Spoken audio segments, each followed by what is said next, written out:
Hindi ko pa nasubukan kumain ng ganito. Tama. Tama. At natutunan mong mahilig ka sa asul na Doritos. Tara na. Nako, nailagay ko lahat sa sarili ko. Phoebe, tama na ang pagtawa. Pero agad kong ibinuhos ang lahat sa mesa. May naisip akong ideya. Gusto kong bumuo ng matangkad na tore mula sa lahat ng Doritos din. Ihilahin mo, Abby. Astig. Subukan natin ito ngayon. Ang sarap. Gusto ko ang Blue Doritos. Astig talaga. Kumakain si Shane na may ganitong gana na gusto ko na rin ito. Baliw. Oh, ang sarap. Teka, may mali. Ang anghang nito. Ano bang nangyayari sa akin? Tignan nga natin. Oh, kaya pala may pulang paminta ang Doritos. Oh, kaya pala sobrang anghang. Ay, nako. Ang kastilyo ko. Nasira na. James, itigil mo yan. Anong ginawa mo?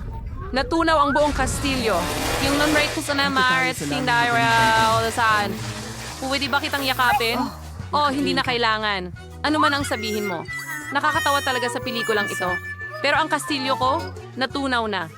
Tanging natunaw na tsokolate na lang ang meron ako dito. Ilang hagigig. Ang